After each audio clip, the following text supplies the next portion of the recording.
Go. Hello, everybody, and welcome to Honey Badger Arcade. My name is Brian. I'm here with John, the problematic white guy, and this is the Week in Culture.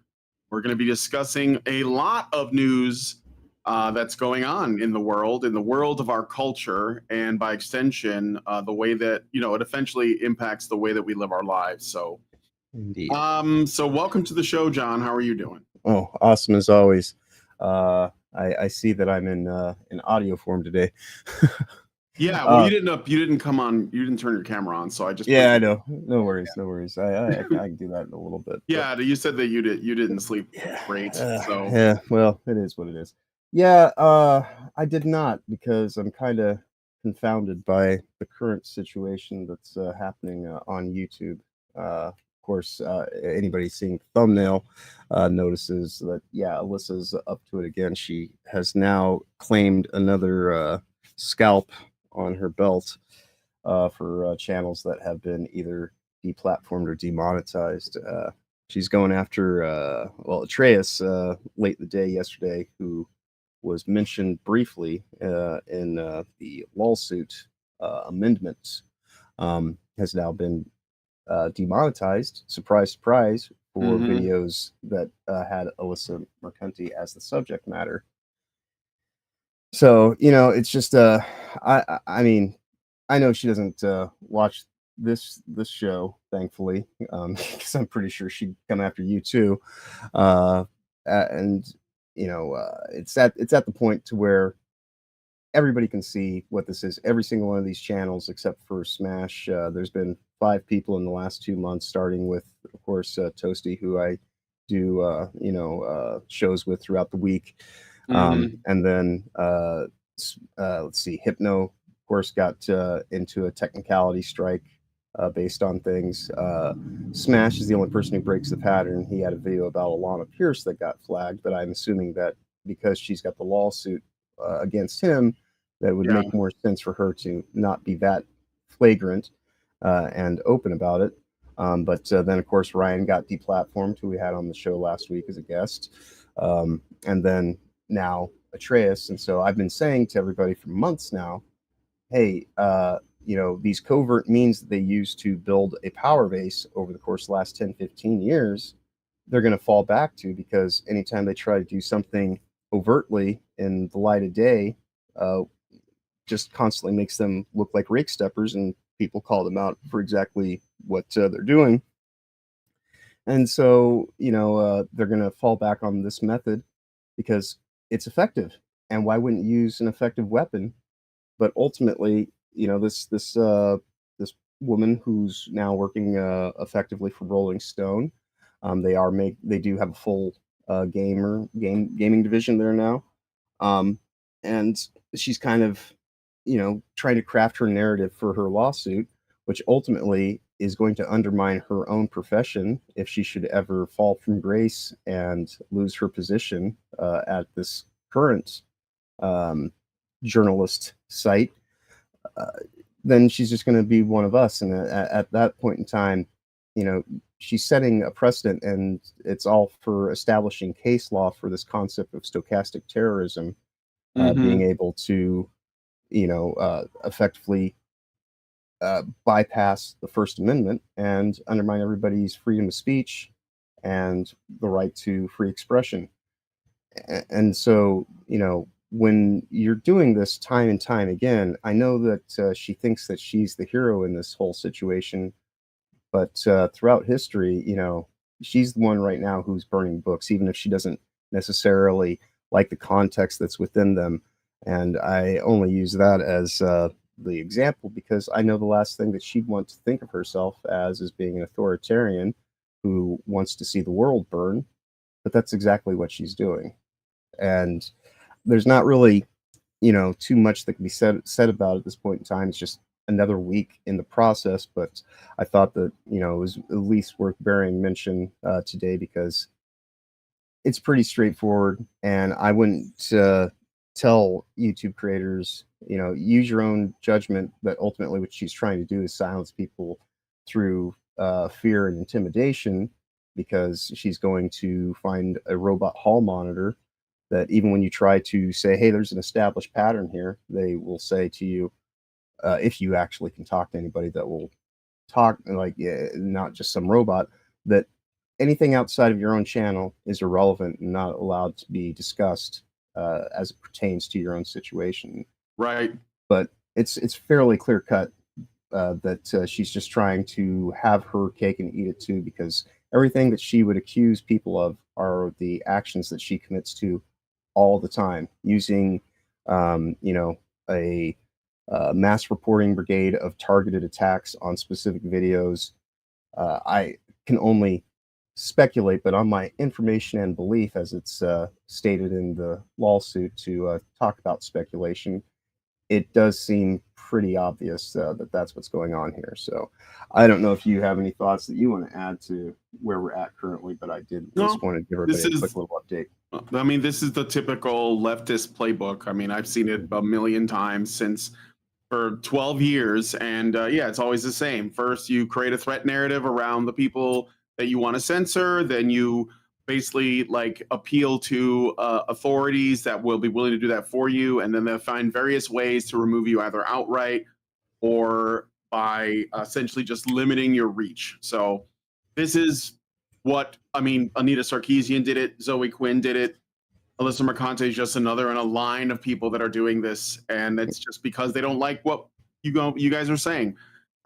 So, and that's all it is. Like, they just want to feel safe, and they will remove you to do that. So, of course, it's not going to help because they live in a perpetual state of anxiety and fear anyway.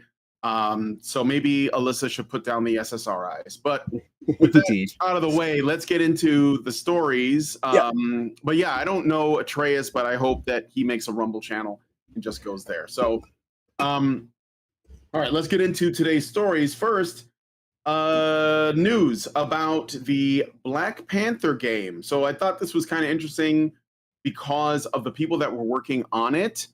So the Black Panther video game, developed by Cliffhanger Games under the Electronic Arts sort of like production banner, but was canceled. And an announcement earlier this week on May 28th of 2025, the year of our Lord. Right. So they shut down the developer, Cliffhanger Games. So it's not just that they canceled the game; they shut down the developer as part of a strategic shift to focus on what they call established franchises like Battlefield and Apex Legends. The game's been in development since 2021 and was announced in 2023, was a single-player open-world action-adventure title featuring an original story where players could choose to become the Black Panther. And you had a choice between 4 different characters: T'Challa, Shuri, M'Baku, or Eric Killmonger, while battling Skrulls in Wakanda. Despite 4 years of work, the project remained in pre-production, leading to EA's decision to cancel it due to slow progress and uncertainty about its final form. So this is like the press version of what has happened, okay?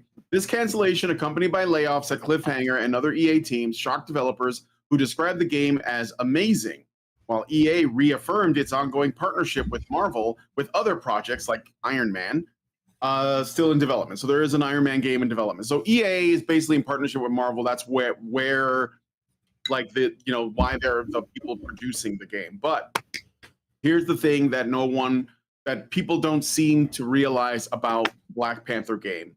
There were I can't remember the name of the consultant, but there were certain people involved that used to work or have worked alongside Sweet Baby Inc. that were involved in story consulting for the Black Panther game.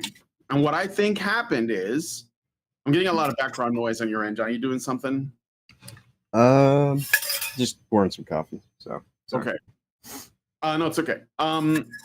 What happened is, and what I think happened is that the sales of other prominent titles, AAA titles in particular, that have been tainted with the Sweet Baby Inc. or woke consultancy, let's say stench or taint, that basically like resulted in poor sales for a lot of games that were supposed to be slated for big success, like Avowed and Starfield and Dragon Age Veilguard, and the list goes on. What I think is happening now is that essentially the AAA studios are starting to like catch up to what's happening, and they're taking steps. So Toasty with the Mosty says, I never met someone make coffee as loud as him. Indeed. She has Yeah. put up with it all week long. Hey, Toasty. It's all right. So what I think is going on is they're basically saying this is not going to be good for us. And I bet, because again, when you look at the plot of the story, it says you get to choose to become the Black Panther. So, but look, I just got to say, in the canon, T'Challa is the Black Panther, period. But they want to essentially just like sort of dilute that by saying, oh, no, it's just a mantle. Just like, Captain America's just a mantle. We can just give it to whoever, right? Right. So I think that they fucked with the story. They realize that gamers don't like that when you do that with their beloved IPs. And they're now saying, you know what? I don't think this is going to sound. Now, they're on paper, the PR message is, oh, we're just going to focus on Battlefield and Apex Legends, like our established franchises. Right. But Battlefield hasn't really been a hit for a while. And I mean, Apex Legends is kind of like one of those things, as far as I know, it's a standard, like, very popular game, very mainstream. I never played it, but from what I understand, it's not going anywhere anytime soon. There's almost no need for EA to like refocus. So I think this is all PR stuff so that they can do the thing they want to do, which is essentially cut loose this woke garbage. Right. While also not looking like the bad guy. So by saying, well, it's just like essentially the people budget cuts. Yeah, but the people who, and this is a good thing though, that this is happening, because it means that what we're doing is working. And all we're doing is not buying their shit and basically talking about why we're not buying their shit, which is I would say it's even more important, because if people don't know why it is you're not going to support their product, then they may go on to make the same mistakes, and they will find a scapegoat for why you're not buying it, which is why they usually claim, oh, you're just bigots. But it's like, no, that's just the truth is that you guys are injecting your progressive current year politics into everything, and we don't like it because it's not good. It doesn't make for an interesting story. It doesn't make up for like even like decent gameplay, which some of the games that that have lost money have not really necessarily had like actual like terrible gameplay, but it was fine, but the story was enough to kill it, like Marvel Spider-Man 2 or the Miles Morales game that nobody bought. So it's just because of what the content is. And one of the things that was actually kind of interesting about this too is that one of the people who worked on the story for this game is Amy Hennig, who worked with Neil Druckmann on, well, she was actually I think she was more of a lead writer on the Uncharted series, on Legacy of Kain, and the first Last of Us game. And she left after that, and Neil Druckmann took over. So when I heard she was working on this, because I think Amy Hennig is one of the good writers, I was actually kind of interested to see what she was going to do. But then they also got this Black Girl Gamers person on to do consulting. If you remember, she's notorious for that clip where she says, that she doesn't want to work with white people. Yeah, her name is Danny Lolanders. Yeah, they might like microaggress against her, right? Remembering correctly. Yeah. I just double checked. She was attached to this project. Internet Oracle. So she was attached to this project. So and they, if I remember correctly, they canned the entire studio and they got rid of the project. So who knows how much money they lost on this, but personally, I think it's a good thing. It is a little unfortunate because apparently the game, there was some good ideas in it. So like, for example, they were going to have a Nemesis system-inspired mechanic that allowed players to choose from 4 characters to become the Black Panther. So with Skrulls as villains. So like a Nemesis system, kind of like, a lot of people really like the Shadows of War series. The Mordor, the Shadows of Mordor series or franchise. So and like that mechanic was unique to that game. Like I don't think any other game did that. So no, it was patented, if I remember correctly. Yeah, which would have probably ran into some issues because Warner Brothers owns the Mordor thing. So that might have created, but unless they did it, and because I think there is like a workaround where you can have something that's similar, but if it's different enough, then you're not going to have any issues. Like But it depends. Like there's like a 60%, I think it's like a 60% rule where if it's like 60% the same Hmm. or 40% different, then then you can basically avoid legal problems. Like Nintendo has been, trying to sue the pants off of the developers of Pal World or anybody who makes a game that involves you capturing creatures in a ball. Right. They're trying to. I don't think that's going to work for them though. Because of their beloved Pokemon franchise. And I also remember Capcom trying to sue the developers of a fighting game called Fighter's History, which Hmm. was they called it a Street Fighter clone. I would say it was very similar, but there were a lot of games that were doing that anyway. So I don't really Yeah. see how they have a case. So anyway, so that's the thing about Black Panther being canceled. And I don't know how much money they lost just on what they put in before they had to take it out, but that doesn't bode well for EA. So I don't know No, what your thoughts nor, yeah. Like there's a lot of companies that I think are kind of uh, they're they're accepting the situation for what it is, and kind of falling back to what I just mentioned. These overt, um, you know, kind of narratives that they try to put into these games. They realize at this point in time, i- the audience that they're seeking will have none of it, and of course, the modern audience doesn't actually exist, so you can't really bank on them to give you anything more than players at best on platforms like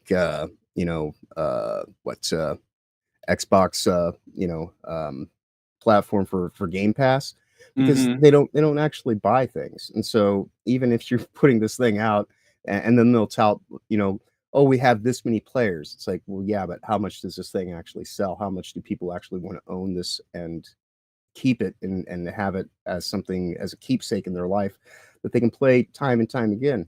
Because it's full of the same overt messaging, the uh kind of deconstruction of a hero narrative. Anybody can be the hero, blah blah blah. This whole thing, it takes away from that immersive connection that you're supposed to have in storytelling, but that's not what narrative design is based around, as we know.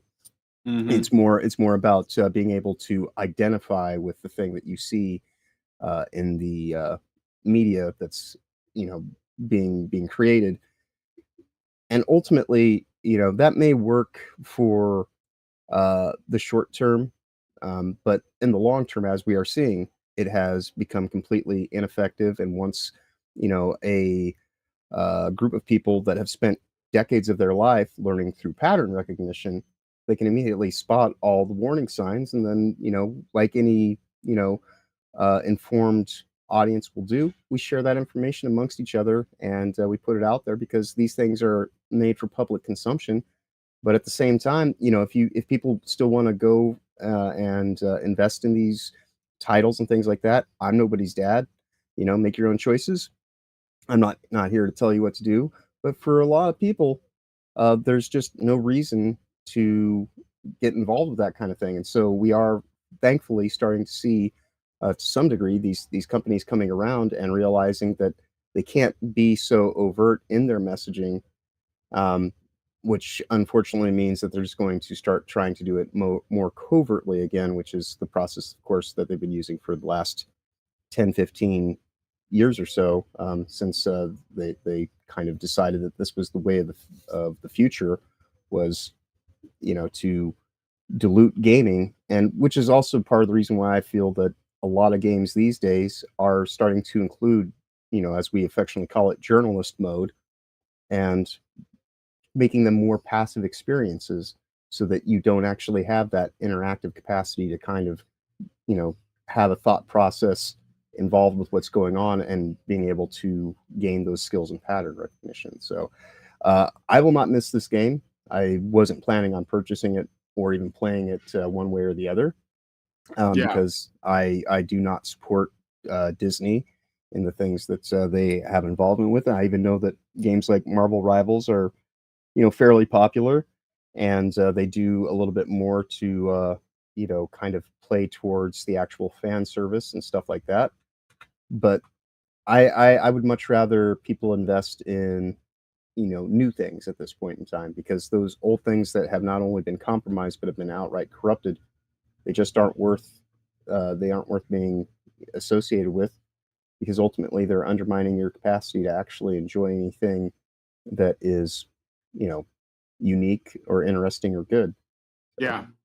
Yeah, no, fair enough. But so yeah,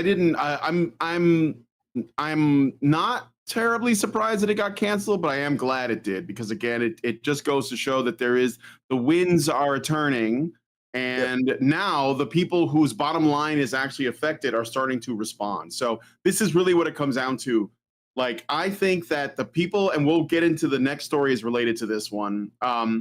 The people involved, that the people who are paying for this stuff were led to believe that it was going to be a good return on their investment. They were led to believe the modern audience exists, and all they got to do is like attract them, and that the standard audience, or the existing audience, was going to remain. Remember that? We'll get into that later. But let me know what you guys think about this one in the comments. We're going to move on. This is related, okay? So, recent allegations. Let me just find well, actually, there was a recent investigation by the YouTube channel called Gothic Therapy, alleging that Sweet Baby Inc., a narrative consultancy firm in the gaming industry, was not the grassroots startup that it claimed to be when it was founded in 2018 by Kim Belair, David Bedard, and Adrienne McGillivray. Instead, the report suggests that Sweet Baby Inc. was created by the Canadian government from the outset, with a hidden founder, Terence Jason Huberts, who was a former British Columbia legislator from the late 1980s and early 1990s. Official filings uncovered by Gothic Therapy reportedly show Huberts as an initial vice president, director, and shareholder, but his name was erased from the records a year later, with shares reassigned to Belair to craft a different public narrative. The investigation also notes that Sweet Baby Inc. registered an alternative corporate name, Design Sweet Baby. That's the name they went with, which isn't that different. That's like saying, I'm not Dr. Frankenstein. My name is Dr. Stein. Right. On the same day, raising questions about a potential backup plan to distance itself from its original identity.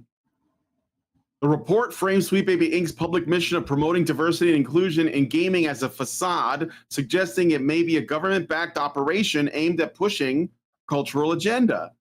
Gothic Therapy's findings point to a possible orchestration by state resources, specifically Canada, by the way, challenging the company's curated image as a small progressive studio. However, these claims remain, it's not completely verified, but we're not going to get confirmation from Sweet Baby Inc. or the Canadian government.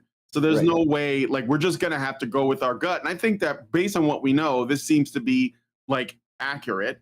Obviously, there are discussions on X about this. A lot of people are pushing back, but to me, this is obvious. I called it from the beginning. And you know what sends it home, before we get into the meat of this a little bit more, is that, remember Dustborn? Dustborn was funded by some Norwegian government, because they were pushing a narrative agenda. And what I noticed is, as an American, as our let's say our social spheres as individual countries have broadened, the idea of a globalist setup has become more and more obvious, right? So European countries and Canadians and the Chinese and the United Kingdom, they're all trying to influence each other, but in particular, they're trying to influence us. And this is something as United States people, and this is something that's been going on for a long time. Why is Canada so woke? And I think it's a couple of reasons, because that's what Sweet Baby Inc. is. It's Canadian. And Canada is a very woke country, probably more woke than the United Kingdom. And I know that the UK is seen as pretty fucking woke. Canada's probably about as woke as the European Union is, in my opinion. I think one of the reasons is because China has a tremendous amount of influence over Canada, and they do it through British Columbia, BC. If you go to BC, it's actually it's basically China. Everything's in Chinese, and it's all written that way. People speak you know, I don't know what the language of China is, whether it's Cantonese or Mandarin. I think it's Mandarin, but they're all speaking Chinese to each other, and it's like another country, but it's in Canada. And I think that there is a way that Canada, China can undermine Canada through the culture, and then Canada tries to undermine the United States. Yeah. And so a lot of developers, a lot of people in the entertainment industry, they come from Canada. It's like it's like the CQ, the Canadian question. It does seem to be an issue. So like when you look at Dustborn and the confirmation that we have that was a government-funded op that just happened to flop because it was so unpopular. And then you learn that Sweet Baby Inc. is a Canadian-funded organization, of which, by the way, it's likely only one of many, and that Ubisoft is like a European and also Canadian organization. Mm-hmm. I mean, like, you have to ask yourself, like, what is the purpose of culture to governments if it isn't to essentially push out a worldview, you know? Right. So not by this, and I think it's true, but go ahead. Yeah, no, this is clearly corporatist-driven globalism, and between the recent investigation by Gothic Therapy and the coverage that I did last year when I, kind of was reading the tea leaves, as it were, and I did I went and I just simply looked where no one else was looking.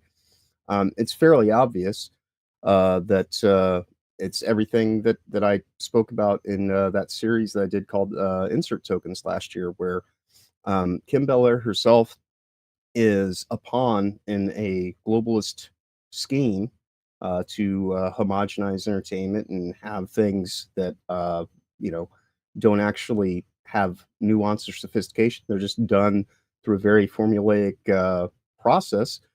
Kim herself came from the Ubisoft marketing department and was effectively spun out of Ubisoft to infiltrate the independent game sphere by setting up these back channel, financial systems that come from the WF and the United Nations through the Rockefeller Foundation. And we know that China has a lot of involvement with those entities. And so everything that we see playing out is a whole system of shell games that are a shell game of corporations that have been created specifically for the utilization of nonprofit organizations and things like that to effectively run almost a money laundering scheme at times, are aspects of it, to have indirect control over a situation that you get your funding from a company that like Sweet Baby Inc. to spin out your independent game, and they'll go and they'll be able to have their narrative consulting be a part of it because that's part of the funding, but they themselves are beholden to these high up money systems that are effectively bent on this idea of bringing everybody to a one world view on how things should be. And it's it's become completely obvious, where I just kind of outlined the structure of how the money flows when I did that series last year.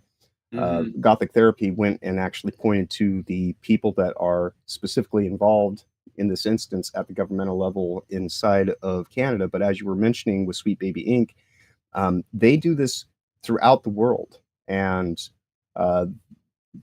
effectively, all these games are now just statist-based propaganda that are all built around this concept of corporatist-driven globalism, trying to bypass any kind of national borders through the employment of financial systems.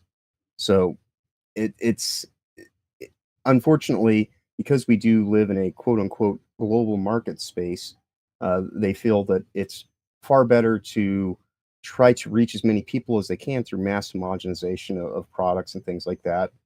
And ultimately, they don't want people to have strong voices of independence with their own personality and character. If you want to tell your stories, tell your stories. But the way this thing is structured and the way that it's been carried out is quite insidious. And it's pretty obvious that when you get past that surface level and take the time to just look into it, that this thing is a whole globally orchestrated scheme to undermine the very concept of like actual artistic expression that's coming from a place of integrity and real passion. And this is just, going to make interactive media far worse in the long term, because as much as we sit here and we've mentioned don't buy these games, such as Black Panther that did get canceled before it came out, or and this goes back to, of course, Suicide Squad and Veilguard, Avowed, all the other titles that have been mentioned. If we're not going to do that, and we tell people, hey, look towards the independents, this is their way of still trying to secure that bag, because they ultimately are just concerned about the profiteering end of it. And if they know that their name is mud, effectively at those AAA, quadruple A, as they like to call themselves, levels, then they need to get themselves into what is considered more of a AA or an independent sphere of influence. Yeah. And also, I want to also add, because Kim Belair and the people who cape for her will say that they are not publicly funded and that they're privately funded or whatever. But that's just not true. Let me also point out that it is possible for private companies to receive government funding while claiming to be privately funded. Yep. And they do it through indirect or opaque mechanisms that obscure the source of their finances. So like NGOs, which stands for non-government organizations, get a lot of government money, which basically means they are GOs, not NGOs. And there's all these loopholes and workarounds to get government funding. They will use grants, tax credits, subsidies. They're often structured in ways that don't require public disclosure of the amounts received or the recipients' identities. For example, during the COVID-19 pandemic, the Canada Emergency Wage Subsidy Program allowed profitable corporations to collect subsidies without mandatory transparency, as noted in a 2023 study by Canadians for Tax Fairness. This lack of disclosure enables companies to downplay or omit their reliance on public funds while emphasizing private investment or revenue in their public narratives. So just something I dug up to explain that there are ways that they can say, oh, no, we're privately funded, but they're if you look on paper, that's what it looks like, but it's just not true. Okay. Right. So they basically hidden the funding. Like I said, NGOs are actually just GOs. Okay. So that is the story with that. I thought it was worth mentioning. This is kind of from 2 weeks ago, but I didn't cover it last week because I had so much on my plate. Let me respond to a couple of chat comments. If you guys are watching on Rumble, please be active in the chat, because I do see there's at least 20 people watching, and that's great. That most people are watching on Rumble, because my that means that I have more of an incentive to just stay on Rumble exclusively, because I do have some plans for streaming on Rumble that I certainly cannot stream on YouTube, and I'm going to get to that a little bit later. Indeed. Master Goa says NPR claims it's publicly funded too, but it's a lie. NGO is a buzzword for unofficial arm of government. Absolutely, 100%. Let me see. Norwegian Black Templar says, to my brothers over at YouTube, come over to Rumble. YouTube is for fags. Clear cut.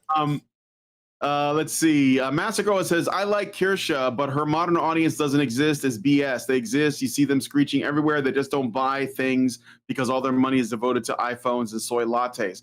Well, I think that's kind of what she means. I think just to be fair to Kirsha, when she says the modern audience doesn't exist, what she means is that the people that you're trying to appeal to are not customers that are going to spend their money on your product. And you can see that by the sales. Or at the very least, there's not as many of them as you think, because the loudest voices on Tumblr or X or Reddit, or Blue Sky that are crying about representation and shit online, they're probably a pretty small number of people. And most people of all different, walks of life are interested in just good games. But This is important to put in the context of the fact that more people play video games now than probably ever have, because video games are not a nerdy little side niche hobby. It's like everybody does it on some level, especially of like, let's say Generation X and younger, Generation X, millennials, Zoomers, etc. Yeah. So like that being said, when Kirsha says the modern audience doesn't exist, what she's saying is that the developers are trying to cater to a group of people who have no interest in buying their products. They just have interest in changing their products. Right. To the people who say they demand representation, they demand woke narratives, they demand LGBTQ themes, whatever, but they're not the people who will buy the game. And even if some of them did buy the game, it wouldn't be enough to make a dent in the profit itself, which is why and like Grums and others have said, look, just don't buy their shit. And to sort of like dovetail off of what John is saying, and then I'll move on to the next story. All AAA titles should be suspect, all of them. And I'm not saying you should ignore them completely, but anything that comes out of a AAA studio should be suspect, because the way that these people operate, and I've said this many times, it's always top down. And if they can't get top-down control, they'll work from the very bottom up, like as an indie, very, very small studio, which a lot of them did. Phil Fish was definitely a woke guy that got so butthurt over, like gamers having opinions online that he just quit and retired after making what was a pretty, from what I understand, a solid game called Fez. But like they usually go top-down if they can, because they presume. And this goes back to something else that came up in another story that I may be able to cover in this next one. I remember, I think it was this story where they said, "Oh no, though with the RPG crowd, they'll buy anything. They don't like they'll eat up whatever you put like in front of them, like the Dragon Age, the Veilguard, like that." They were like, "No, we got those people locked in. They're gonna buy our game no matter what." And I'm gonna talk about that in a second, but they always go top down. So all AAA studios should be suspect just right off the bat. Okay. Let me see what else you guys are saying. Toasty says, I reposted the live stream. Thank you, Toasty. I love Rumble. John Ford says, playing the Stellar Blade demo on Steam. Oh, that's cool. I don't think my computer can run it yet, but I may be streaming that one for Goon in June. Nice.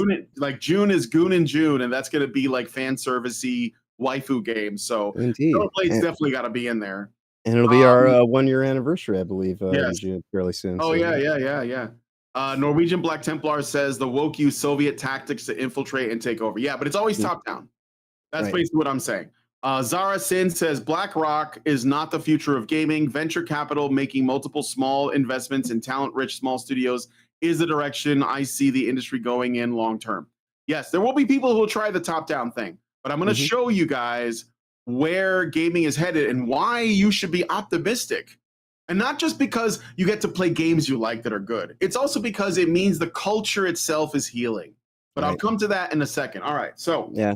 And if I could just mention quite briefly, there is a good independent title that is on sale right now for $3 over on Steam. If you've never played Broforce, I would highly recommend I love it. Broforce. I love Broforce. Yeah, I want them to make a sequel. Oh, $3. Hell, fucking yeah, get it.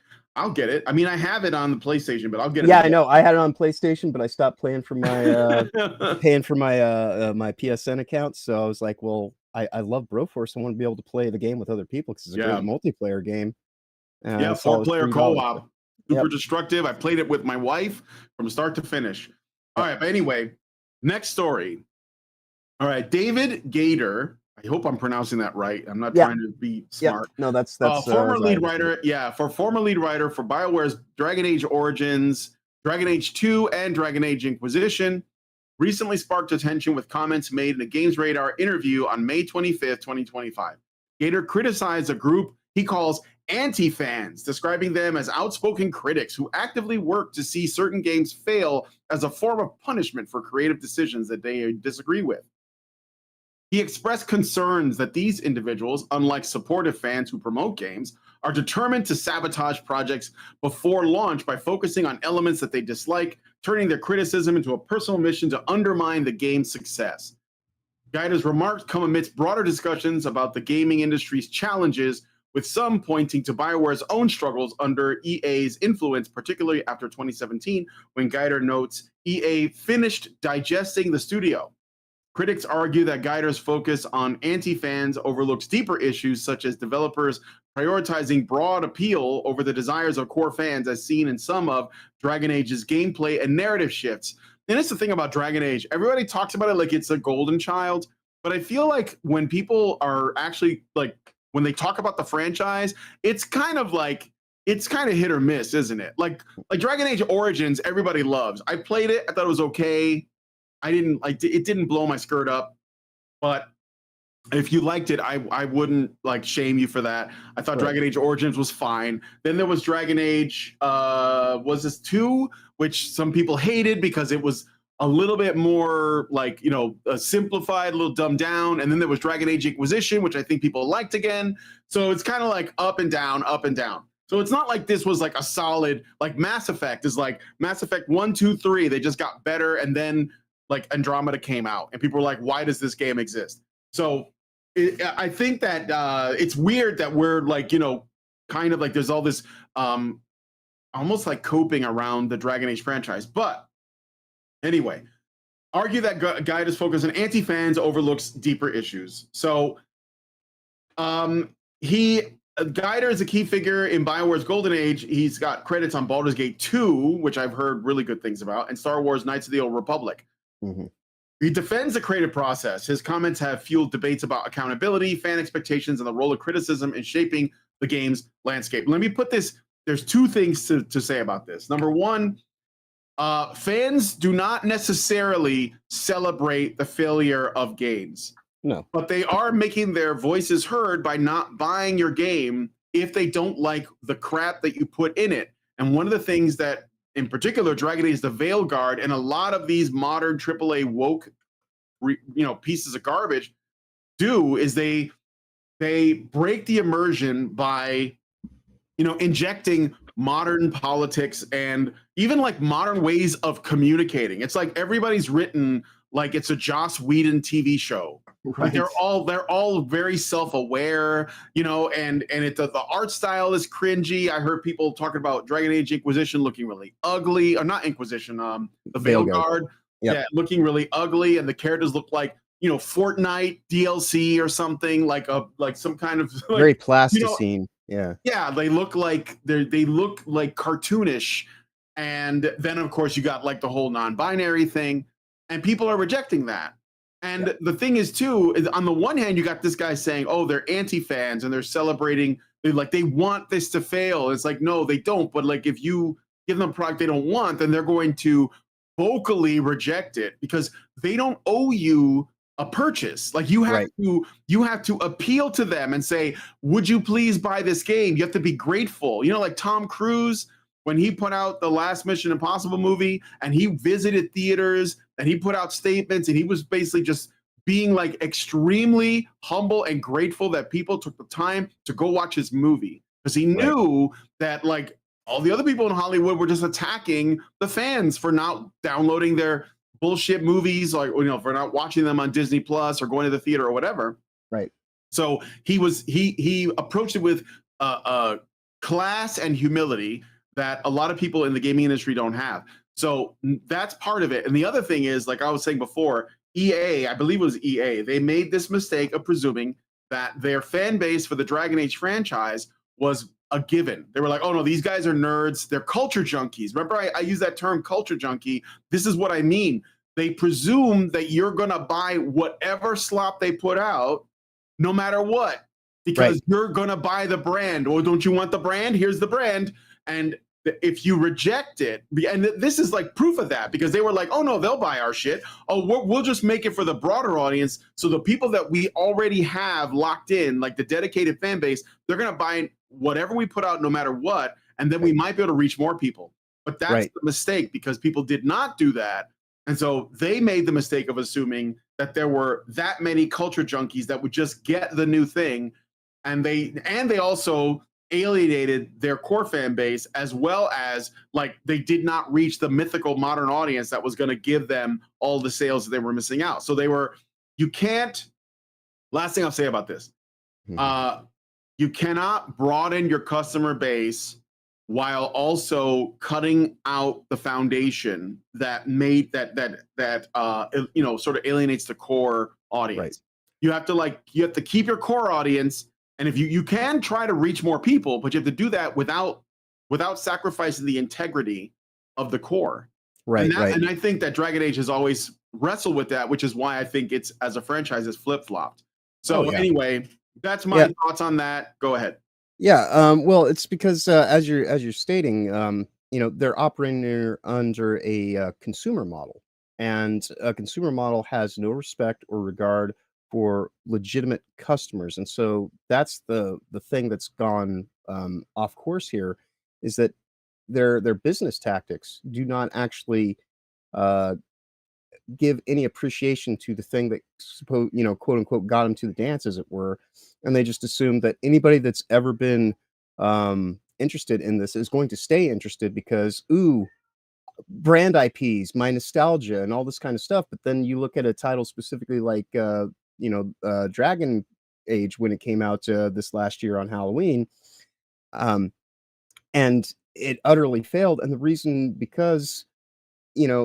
of that is because when people look at that, what does where's the transing center? Like you're in this fantastical, mythical, world space that has absolutely nothing to do with the here and now and our day-to-day reality. And so the idea that you're going to have trans characters completely breaks the immersion in a story such as that. But again, this is the problem with operating under the idea that things are about identity politics and that you operate from a system of narrative design. And it's very short-sighted, beyond being misguided, in the idea that you can just assume an audience. You have to earn an audience. And that's what the difference between actually having a profitable business model is, in terms of, we have to steward these properties that we own because we're in this together with the audience. We actually have to show them respect as our customers, rather than just assume that they're consumers that'll just, eat it all up like little piggies and just take whatever slop that's thrown down in front of them. And so this is, to see someone like David Gator taking this reactionary kind of standpoint, just goes to show how these people grow more out of touch and caught up in the delusion of the structure that they're a part of, because they themselves are just foot soldiers in this wider plot to undermine legitimate storytelling and the human experience overall, because they just want people to be compliant, pliable automatons that just go along with whatever the authority, in whatever capacity, offers them, and then they just fall right in line. And that's not the way any of this should work. If you want to reach out and gain more customers, I understand that. That's the nature of business. But to undermine the very core of the audience, as you were talking about, to try to achieve that and then assume that that core audience is going to stay there, is one of the most ignorantly arrogant things that someone could set about having their mindset built around. So to David Gator, he worked on games that I did appreciate. I definitely loved the living shit out of Knights of the Old Republic series when it first came out. The first two games are quite good. I never played the live service model game, but you can have the magic and lose it, and it's like that for a wide variety of things. Like just like I'm getting ready after this show ends today. I have to watch the final episode of this season's Doctor Who that has been funded in a large part by Disney. Yeah, I know. I'm not happy about it, but I've got Who TF Cares tomorrow over on Will the Fans channel. So talk about it. Yeah, I gotta talk about it, so I had to know what I'm talking about. But yeah, like they're losing sight of the very thing that even gave them the opportunity. And so these people that stand on the shoulders of giants act as though they have somehow done this great thing, when it's like, no, dude, you're just supposed to come in and be a steward and keep a watch over this and actually give it the care and attention that you had for it when you were a child before you became jaded and so caught up in this system that was just about, just self-aggrandizement and all this kind of crap that goes along with these people. You can't even have a conversation with them because they have no respect for you. And so, of course, they're going to sit here and call you an anti-fan. I'm not quite sure what that is, because I think that anybody that takes time to say that they have an interest in what you're doing, whether it be positive or negative, does fall under that umbrella of general fandom. And people have every right to be critical and to speak Yeah. about the things that you're expecting them to, you know, either purchase or just in their mind just mindlessly consume. And when we break that bond that they are trying to establish, where we just take it without speaking out, that's when you start seeing them do all these other methodologies they have to try to censor any kind of dissent. And so that's why you see terms of service now, where if you say anything disparaging, your reviews won't be posted, and this and that. And this isn't, any one specific entity. They do this on Amazon ratings and reviews now. They do this on, I believe, Rotten Tomatoes has this kind of thing, and where all these kinds of things where they just don't want people to know. So they want you to be ill-informed and just look at things at the surface level and just get captivated by whatever nostalgia you may have coming into it. And if you have any second thoughts or complaints after making that association, well, then you're the one who's at fault, not the person who actually committed to the action that set the whole ball rolling. Yeah. Yeah. All right. Well, let us know what you guys think about this one in the comments. Yeah, don't let them take you for granted. That's what they did, and I think that was a big mistake. But again, AAA, it's all over. It's all ogre for them, and also it's ogre for Hollywood. It looks like so. Hollywood's in big trouble.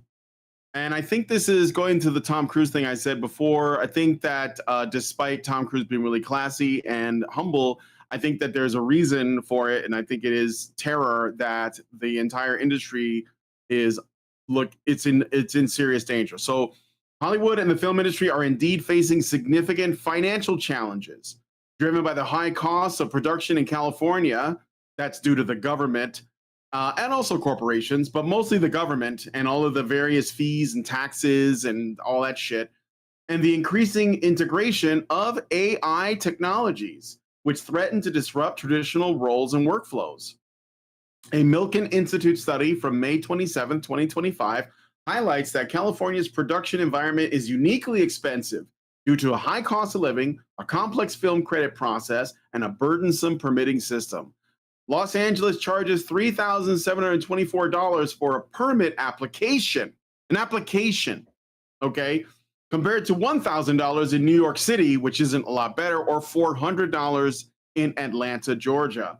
These costs, combining with a strong US dollar and competition from regions like Georgia, New York, and Canada offering more generous tax incentives, Canada is big on that, as well as Europe and the UK, have led to sharp decline in local filming.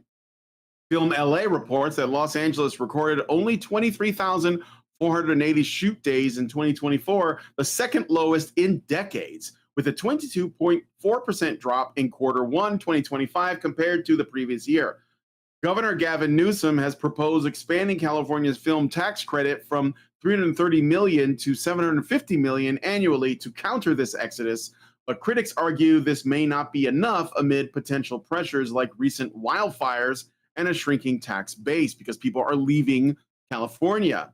Mm-hmm. AI is further complicating the industry's financial landscape by offering cost-saving potential while threatening jobs. Generative AI tools are already being used in story development, visual effects, editing, and more, with industry leaders like Jeffrey Katzenberg predicting that AI could reduce the cost of a $200 million animated film to a $20 million film within 3 years, as noted in a November 2023 statement. Tools like Sora and 11 Labs are enabling rapid production of high-quality visuals and sound, potentially cutting costs dramatically. For example, a South Korean CEO demonstrated at TIFFCon 2024 that AI could slash a $4.1 million budget to only $400,000. However, a CVL economic study from January 30th, 2024 estimates that AI will disrupt 62,000 jobs in California within 3 years in entertainment. Not obviously, it's going to disrupt jobs everywhere, but specifically in entertainment. Right. Particularly affecting entry-level roles like concept artists and sound engineers. While AI was used in Oscar-nominated films like The Brutalist for voice adjustments, its broader adoption raises ethical concerns, with Hollywood unions securing some protections after 2023 strikes, but remaining vigilant. The industry is at a crossroads, balancing AI's cost-saving potential against the risk of job losses and the cultural legacy of human-driven filmmaking. And also, no, I know it's been going around, but I think it's like VO3 is like the newest AI that they have used to put some film clips together. And like that, like we have gotten that far this quickly in like, I don't know, 5 years. You probably can make movies and not use any actors. And it would be like, it could be a high quality film. I don't know if that's like, you know, I'm not saying that's right or wrong or good or bad, but the truth is that Hollywood has always spent way too much money on things. They have not been very efficient, and it's starting to bite them in the ass. And with the way that the state of California has been governed, and the poor handling of all of the wildfires and all of the crazy fees and all of that, I mean, it looks really bad for Hollywood specifically. But that means that there's opportunities for independent filmmakers and content creators to step up. And I think that that is also happening. So anyway, I just wanted to like put that out there. I don't know if you have any thoughts on that. Yeah, I mean, it's certainly one of these things where, you know, like, and nobody can see me sitting here with my tinfoil hat because I am coming through as a PNG tuber John today.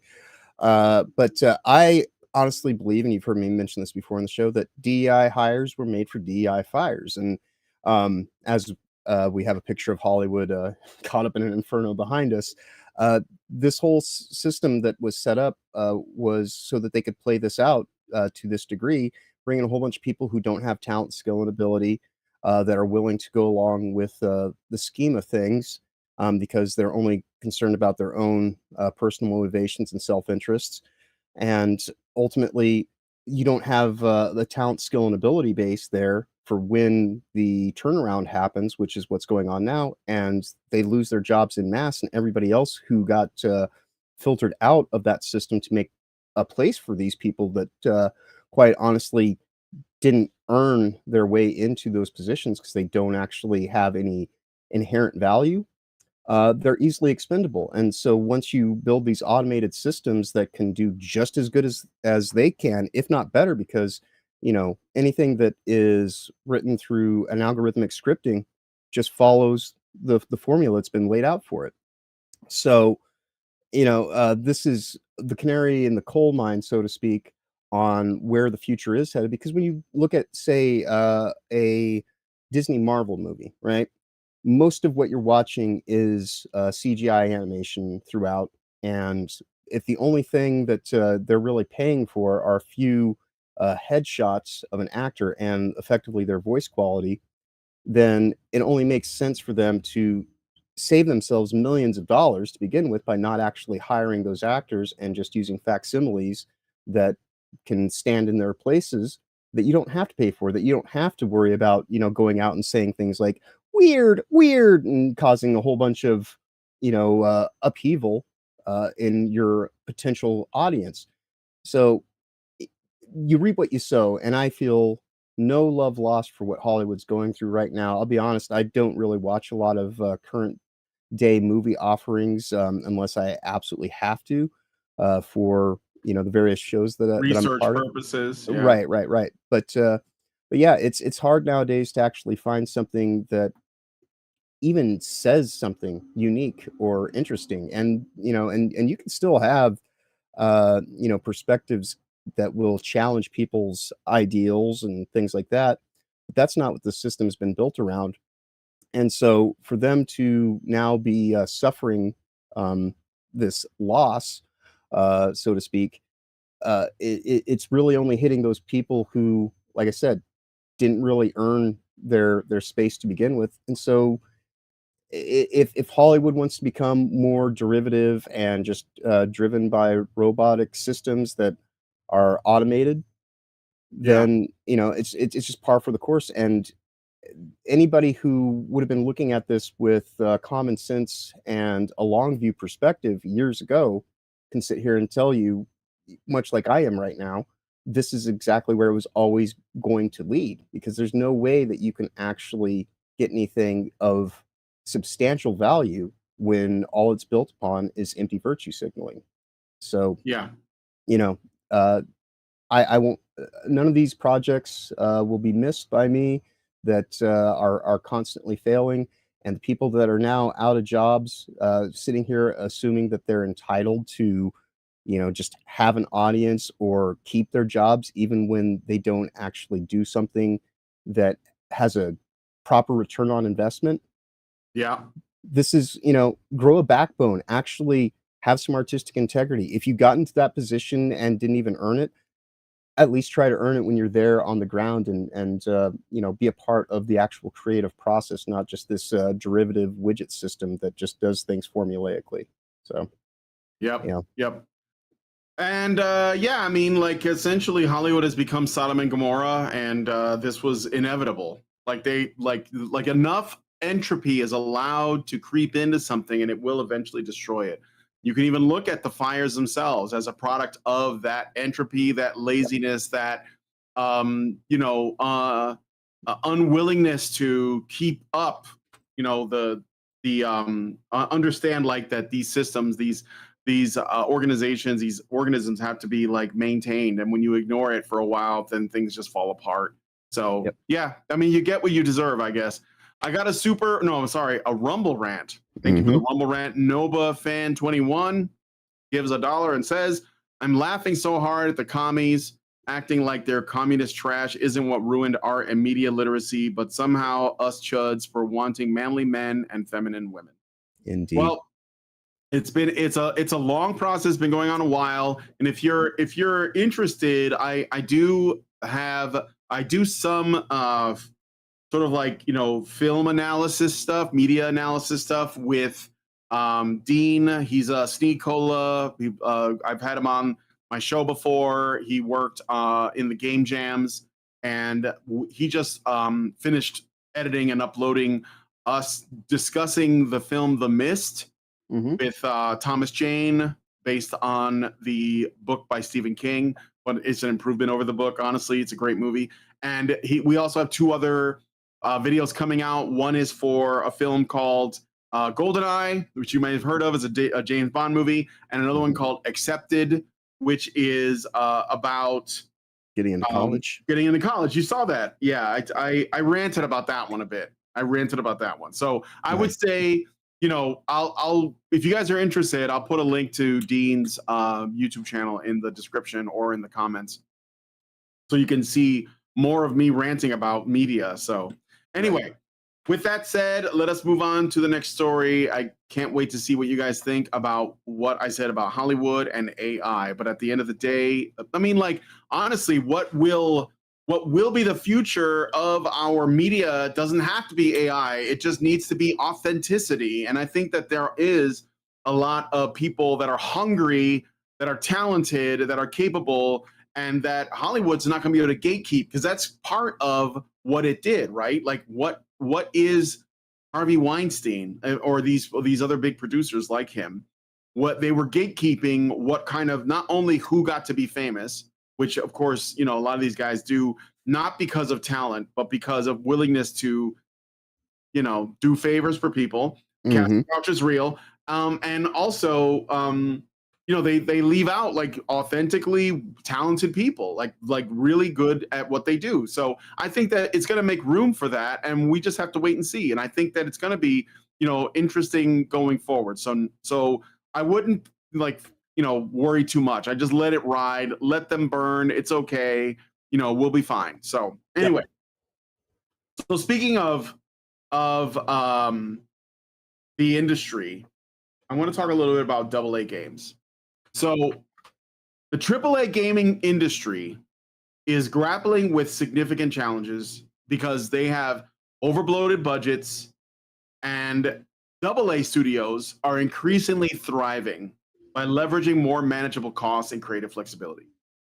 AAA game development budgets have skyrocketed, often exceeding $200 million for titles slated for 2024 and 2025, with some franchises like Call of Duty surpassing $300 million and marketing costs potentially doubling that figure. And this, by the way, is the reason why the AAA gaming industry, a lot of people in it are saying, oh, looks like games are just going to be more expensive. What was it, the Borderlands guy? He said, oh, yeah, $80.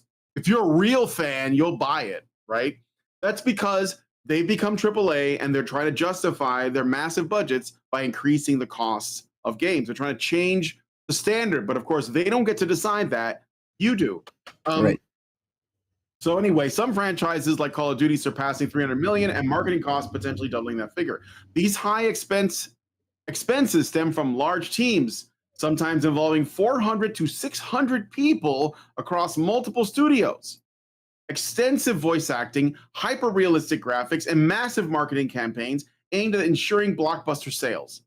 However, this model is proving unsustainable, which I've been saying for years, by the way, as seen with the cancellation of projects like the Black Panther game by Cliffhanger Games, where slow progress and high costs and also high risks with the storytelling, because you don't know who you're going to alienate. If you spend like $250 million on a game that nobody wants because they don't want Shuri to be the Black Panther, you're going to lose even more money. So this has led to studio closures. The pressure to deliver on such investments often results in a risk-averse formulaic games, with critics like David Gator pointing to anti-fans who react against these trends, though some argue that this deflects from deeper issues like misaligned priorities and fan alienation. In contrast, AA studios are flourishing by operating with smaller budgets, typically $5 to $50 million, and smaller teams of 50 to 100 developers, allowing for more innovation and agility. They can be more flexible because of a small team of people. And I'm not even getting into the indie stuff. I mean, like, the AA stuff is really good. Like, it's cutting edge in its own way. It's just not like a behemoth. It's like working within a scope that makes sense. These studios, like Remedy with their upcoming FBC Firebreak, focus on gameplay and story over expensive cutscenes or extensive voiceovers in multiple languages, cutting costs while maintaining quality. Posts on X reflect sentiment that AA games are outperforming AAA titles in 2024-2025, with investors taking notice as smaller teams use better software tools and AI to compete effectively. This shift suggests a potential industry pivot where AAA's models inefficiencies like the mythical man-month problem of overstaffing are driving talent and success towards AAA studios that balance creativity and financial pragmatism. So what are some games that we're talking about here? There's a lot of good examples of AA games that have seen notable success in 2024 and 2025. For example, one standout is Helldivers 2, which I have brought up multiple times. Helldivers 2 has an amazing story of rise and fall and rise again, where they just released a new event called Heart of Democracy, I think. And it is essentially an invasion on the home planet of Super Earth by the Illuminate, and everybody is playing it. It's got like over 150,000 people at any given time playing the game, which is not quite at the peak of 300,000, but considering how many countries Sony cut out when they, pull their bullshit on them, they're doing pretty good. And the fact that Arrowhead, a AA studio, is going to move forward and make their next game completely free from Sony's grasp because of the money they made from Helldivers 2, then we only can expect more good news from them in the future. So Helldivers 2, what else we got here? Another example is Pal World, released in January 2024 by Pocket Pair, which blended survival and creature collecting mechanics. It sold 5 million copies in its first 3 days, reaching a peak of 1.8 million concurrent players on Steam, showcasing how AA games can achieve blockbuster success. This is like the most recent one that everyone's talking about, Claire Obscure Expedition 33, released in early 2025 by Sandfall Interactive, has been a critical darling, earning over 90% positive reviews across platforms for its turn-based RPG mechanics and Belle Epoque-inspired world. By the way, I want to mention that going back to the Dragon Age thing that I brought up before, where they said, oh, these guys will eat up whatever you put in front of them. One of the things that AAA studios did not think players wanted was turn-based RPG mechanics, which Clair Obscur Expedition 33 has. So or like Persona, the Persona games do, which are still very popular. Hades by Supergiant Games, while originally released in 2020, continued to be a benchmark for AA success in 2024. With its sequel, Hades 2, entering early access in May of 2024 and quickly amassing a dedicated following for its refined roguelike formula. And there's other examples. Space Marine 2 is a AA studio. There is a new game. Oh, I forget what it's called. I got to find it. But it's basically like a there are people who used to work in bigger studios that have gone to smaller ones to sort of do something else. So if you guys remember Avowed, which was a failure, they recently released a remake of Oblivion, which I know a lot of people like or whatever. But then there is another game. I don't know if we have time. We might be able to do it when we look at some cake. I can find it, but it's like, I forget the name of it, but it's something Avalon, and I might have, because I downloaded the demo, but I found that it wouldn't run really well. Tainted Grail. Yeah, Tainted Grail: The Fall of Avalon, and that is another kind of Skyrim, Oblivion type of game that I'm hearing lots of good things about. I just got a gifted copy of it yesterday. Oh, you got a gift? That's nice. Yeah. Did it run on your Steam Deck? Have you tried it yet? I have not installed it. I will be doing that later today to check out and see how well it runs on the Steam Deck, but I will report back next week.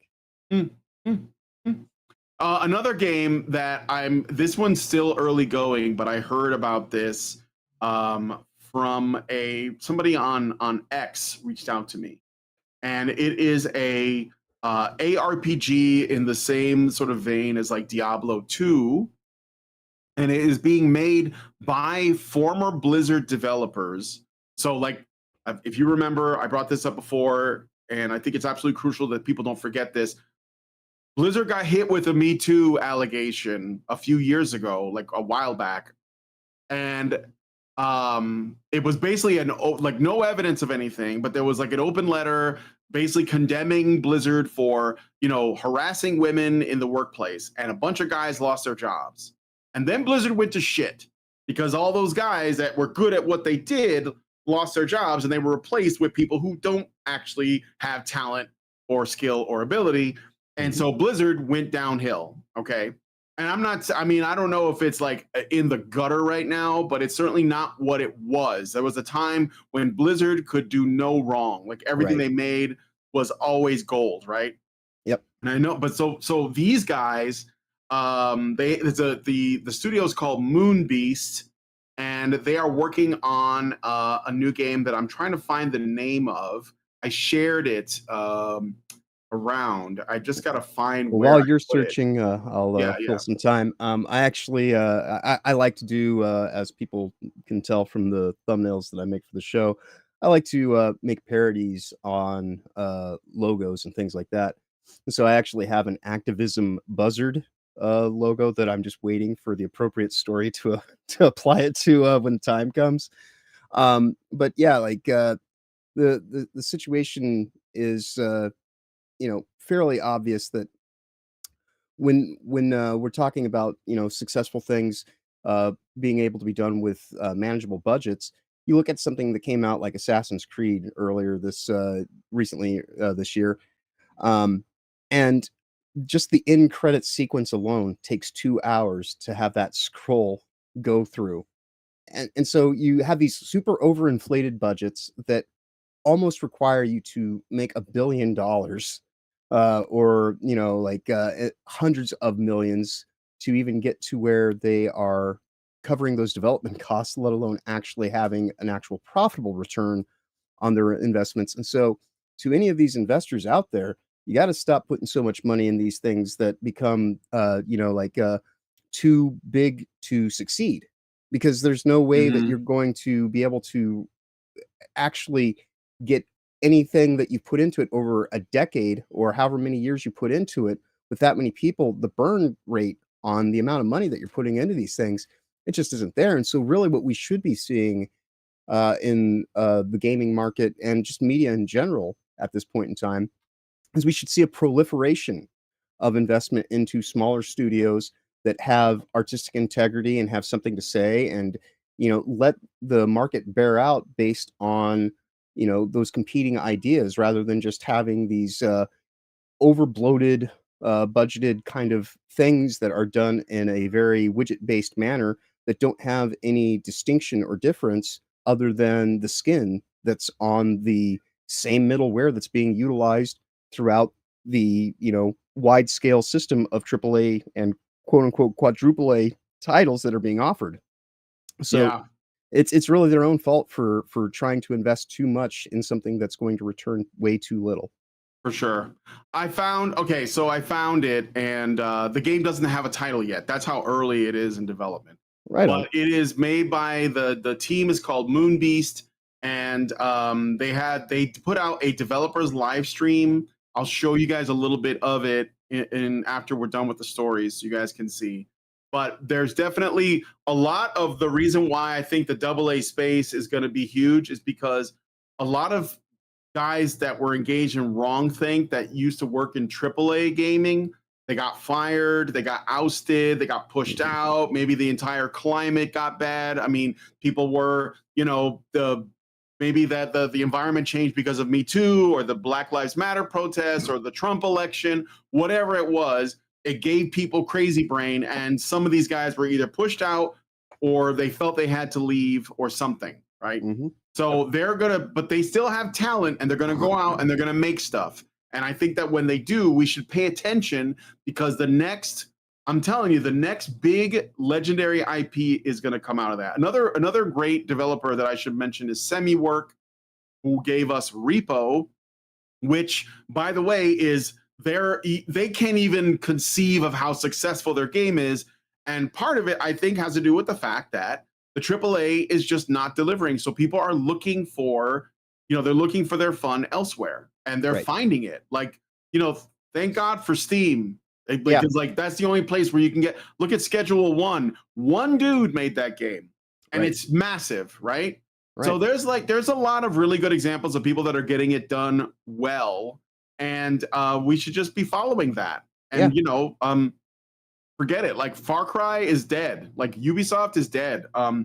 There's a lot of IPs that they're just not probably going to come back anytime soon, and we just have to find decent substitutes. So look into the Tainted Grail, because that's going to be good, and look for be on the lookout for this Moonbeast game, which I'm going to show you guys a little bit later. Well, I mean, the game that we played a couple of weeks back, Repo, is yet Repo, another one of games that I would put on that list. Because that's the thing with games, is they operate on flow states. They once you get past the familiar intellectual property brand, which is what a lot of these large scale companies are putting all their eggs in the basket of, is that, oh, people will see this name and they'll just automatically assume quality. And that doesn't mean anything. Like, I've met people in my life, as we all have, that relationships change over time, and you can be really invested in someone, and then when you find out that they basically have this insidious double life that is a contradiction in terms of who you thought they were, and when that comes to light, inevitably you usually break those relationships and you move on, and you rarely ever go back to those people. And so I always find it interesting in this space where there's a whole bunch of people that are just like, oh, it's a return to form, it's getting good again, go ahead and give it another shot. And it's akin to being involved with a woman or some significant other that you may have in your life, based on whether you're a man or a woman, that you come to find out has this they go out on the weekends and they prostitute themselves in one way, shape or form or another, and they have this whole kind of double life that is involved in anything but you. And then you want to go and say, oh, well, they say they've changed. These are the qualities of an abusive relationship. And so stop allowing these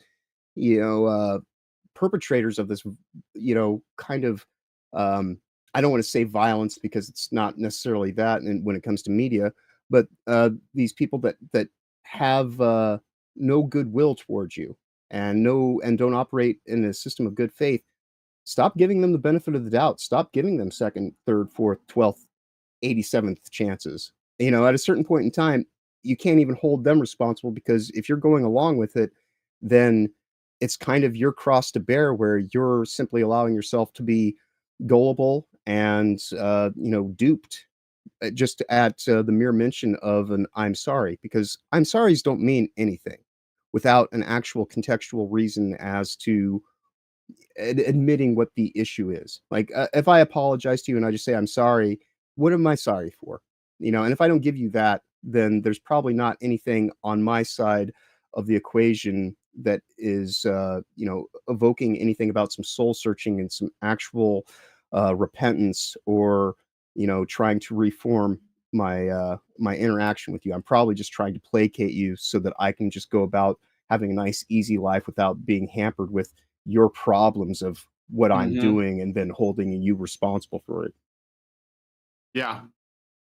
Well, yeah. So let us know what you guys think about this one in the comments. I think that it's very, let's say, I am encouraged by this, because I think that the AA studios, they tend to, like, they recognize that they're small and they have to, work very efficiently, and they have to take their development seriously. They have to be, aware of what the risk is. And I think the AAA studios, they make the mistake of trying to play it safe while also maximizing how much it costs to make a game. And they probably have to pay not only for inordinate fees for like marketing and voice acting and high fidelity graphics, and like for consultants, but they probably also have to pay a bunch of money to like essentially the woke grifters that are telling them, like, what is it? Terrify them with the prospect of what might happen to you if you don't give them what they want. I mean, I'm sure that costs money too. Probably a lot. So anyway, let us know what you guys think about this one in the comments. And now we're going to go to the last story. It's a short one, but I think it's worth bringing up. So you probably know about the YouTube channel called Andy Pants Gaming. And Andy Pants, the guy who made the channel, he created a game of his own, and it's called Chad versus the Gay Nazis. And it is an indie game that has been banned across multiple platforms due to its provocative title and content. I don't know what's provocative about. Was it the word Chad, the word gay, or the word Nazis? Maybe it's the word versus. I don't know. Developed by a small, largely anonymous team, the game appears to be satirical or deliberately inflammatory action title pitting a Chad character against Nazi antagonists. Basically the woke, okay? They're like the gay race communists, which is what I have called them, the global homo gay race communists. And he is basically making, trying to make the quintessentially anti-woke game, okay? So it's been taken off of, it's been banned from itch.io, Steam, GOG, basically everywhere. And from what I can tell, the only place you can get it is, close this, there might still be a place where you can get it. Yeah, it's basically, he had to make a website for it. So it's been removed from itch, Shopify, Gumroad, Steam, etc. And he says you can still get it here. So you can go to chadversusthegaynazis.com to get your hands on the game if you want. It's $10. I bought it. I bought it when it was still on, I think it was on Shopify, and I bought it there. And I plan to stream this game. So I'm going to play it. And I'm going to stream it on Rumble exclusively, because I don't think YouTube would like it if I did it there. Indeed. But I will be streaming this game on Rumble. So if you want to watch, please follow my Rumble channel. I'm going to be putting up exclusive Rumble streams and, maybe videos. So, if you want to see the gameplay, you want to see a full playthrough of Chad versus the Gay Nazis, then follow my Rumble channel. Because, if you tell me that this game should not be played, I'm going to want to check it out. I'm going to find out what is in it. Maybe it won't even be a good game. I don't know. But I'm getting like Wolfenstein vibes. So that's the, you know. Yeah, no, it's doesn't you know, I mean, I can't say that I'm on board 100% with you know, Andy Pants's views on everything, but none of us really truly are. But the idea that he wants to make something with some artistic integrity and you know, just kind of put this out there for consumption to, God, I hate that word, but put it out there in the market space, I guess is a better way to say that, for people to have an opportunity to get involved with, even if it's controversial in its take. It doesn't mean that, you know, given the wide variety of titles that you can find on Steam, it is kind of interesting to see that in recent weeks they've started to bend the knee a little bit, which is a little bit concerning to say the least. But you know, I don't know if I'll be picking this up anytime soon because right now my budget's pretty much for $3 games or groceries. Yeah.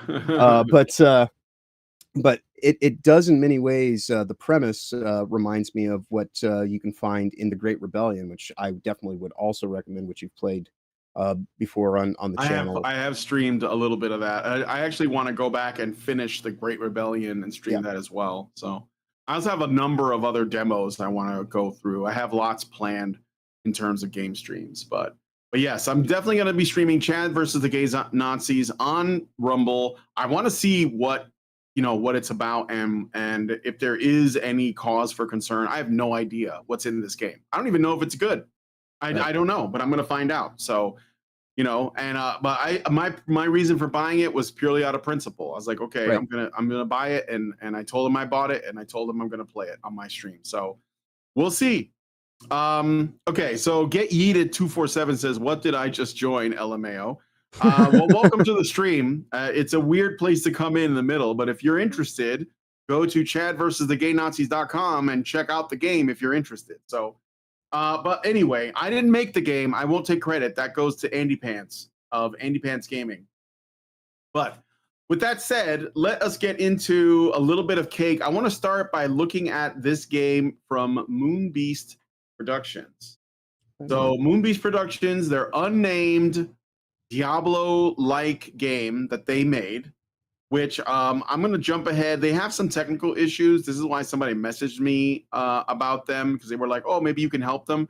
And I went and joined their Discord server, and you know, I offered my services, but they haven't been very responsive lately. I don't know if it's because they know they looked me up and they were like, oh shit, this guy has bad ideas, but we'll see. But anyway, let me play some of the gameplay of this game, which doesn't have a title right now, but it might be worth, like, you know, looking into women.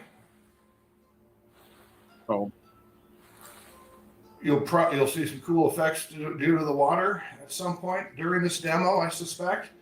Let's keep killing some of these roaches. Now, I just got a blue glyph above my head. I'll talk about those in a second here. Put one away for now. Those guys are pretty tough. Kill these guys here. Reminds me. There's a lot of bogeys over there. A little bit alerted on me. Jesus. These spearmen can be tough early on. God. All right. Name is. Second glyph. Give me a second. Because it's a very well-known title. Why is it Diablo? Diablo, yeah, of course. Diablo, yeah. It's made. It's these guys used to work at Blizzard. Okay. They worked on the first. So, they worked on the first 2 Diablo games. Okay. And a lot of people say Diablo 2 is like the best Diablo game. Yeah. I can't get that. And that's the reason why Diablo kind of escapes my mind, is because the newer ones that became more about microtransactions and things like that, you know, I just kind of was like, nah, nothing there for me anymore. So it's just kind of like filtered out of my mind. I think these guys also worked on Torchlight, which I have, but I never played it. I do have it though. Yeah.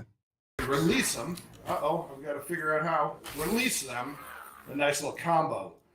Combo usually kills a bunch of monsters. Depending on which glyphs I generate, which are random, I can do different effects for that glyph combo. So the witch is all about building glyphs and releasing the combos. At least the witch build I'm playing now. That is a tyrant, and I should usually kill him fast, but I want to watch his meteor. Whoa! Okay, that's how this all. Well, anyway, so this goes for about an hour and 10 minutes. Right. And they show off this game, which again is untitled right now, but the developers are called Moonbeast Productions. And if you're interested, maybe follow them on YouTube and go into their Discord. And they're constantly they haven't put out any updates, and obviously they don't have a name yet. But it is essentially a Diablo style game. But the setting, instead of being like what Diablo was like demons and that kind of demons and angels and stuff. This is more like fairy tale fantasy, like sort of like old school fantasy. Like those were like kind of like they were called bogies or bogarts, but they're essentially like goblins.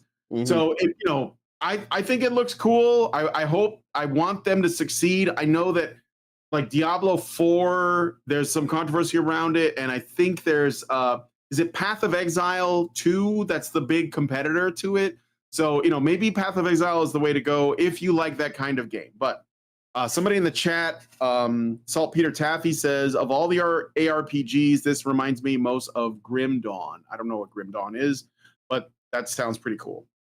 A Norwegian Black Templar says, speaking of Repo, has anyone else been having heavy lag on multiplayer recently? I haven't played Repo in a couple of days. I'm probably going to try and play some tonight with the wife. I like to play with Lindsay and, Gabriel if he's around. But like John, you're welcome to join when we play Repo again too. I just don't know if you're really busy or whatever. So I could later this evening. I might actually be free. Thankfully, I don't have any thumbnails or anything like that. All I just have to do is watch that episode of Doctor Who. Oh, Doctor Who. Right. Yeah. All right, let's but yeah, check that out if you're interested. Moonbeast Productions. Okay. So next we got, this is one that somebody mentioned called The Wayward Realms: Life of an Adventurer. This is another like Oblivion type game. People are saying it's like it could be the next Oblivion or Skyrim or Morrowind or whatever. So let's take a look. This is still in pre-alpha. This is a year old. I don't know if there's anything new since this came out.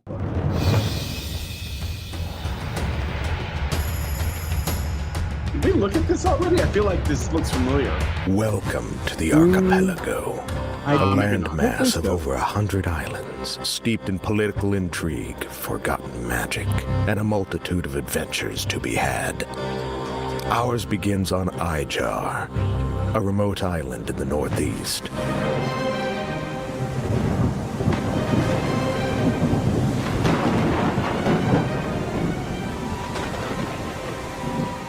We have come to the town of Melhelm at the behest of Lady Ravensworth, stepmother to the local baron in search of information.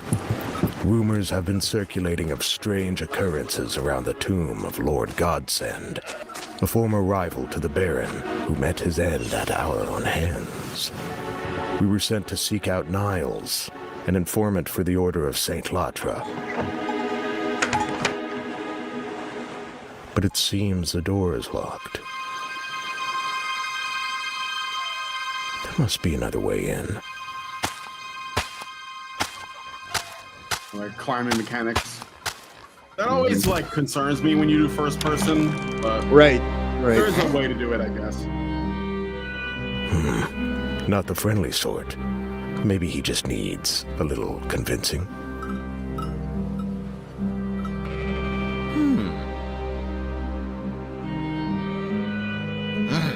Yeah, I was thinking the exact same thing, Norwegian. Excellent.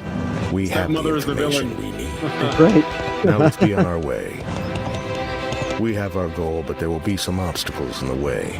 It is up to us how we wish to achieve it. Combat.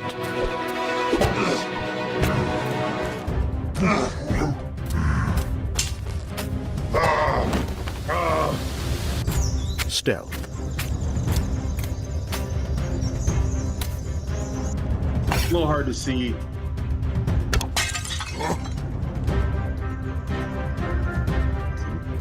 Sneak action. Mm-hmm. Like Thief, the old Thief games. Right? Magic.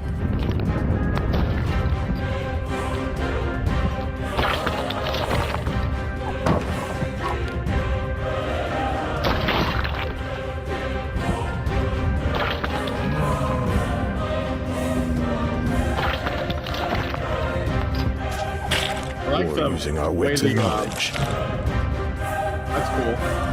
Right?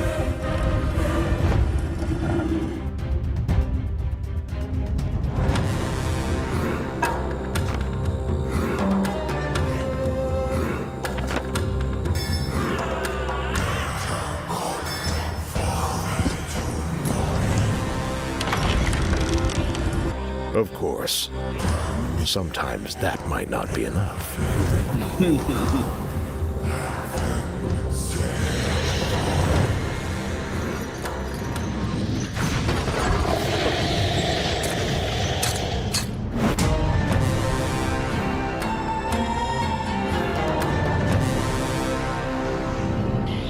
I'm sorry.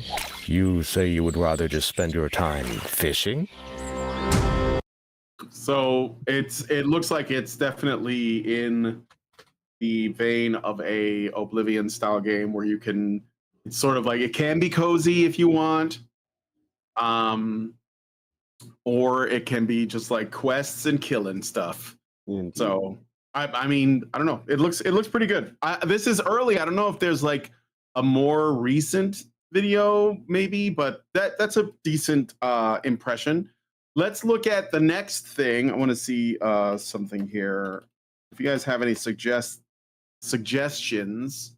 Feel free to put them let in me the chat. know. Yeah, let us know. But I want to show you guys Tainted Grail: Fall of Avalon, because this looks pretty good. Okay, so this is another kind of first person RPG. I even though I didn't really play a lot of these, I'm really glad that they seem to be making a comeback. Like, people want this, they're craving this kind of thing. So, okay, let's take a look.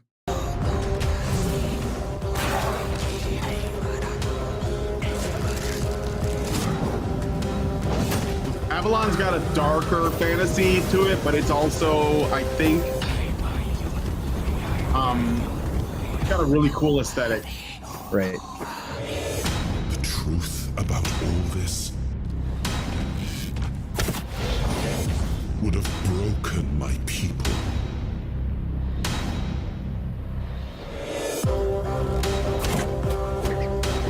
I write only Fishing. letters to It's got fishing. Yep. Game of the year automatically. Like it's this one or the other one. Me? Of course I'm human. Oh shit, mining. Skill Yours trees. the fire Yep. that forged order from chaos. The will that carved a path through darkness.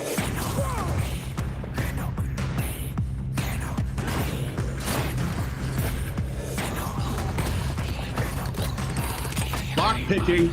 Ooh. All the things. I am Arthur Pendragon. I led humans to Avalon shores. I built the great halls of Camelot.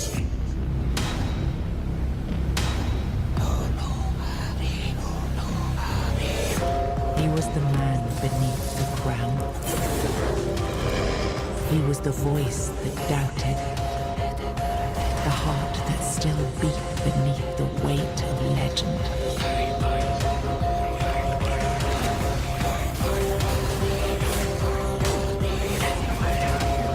I need to save this realm. This is my vow.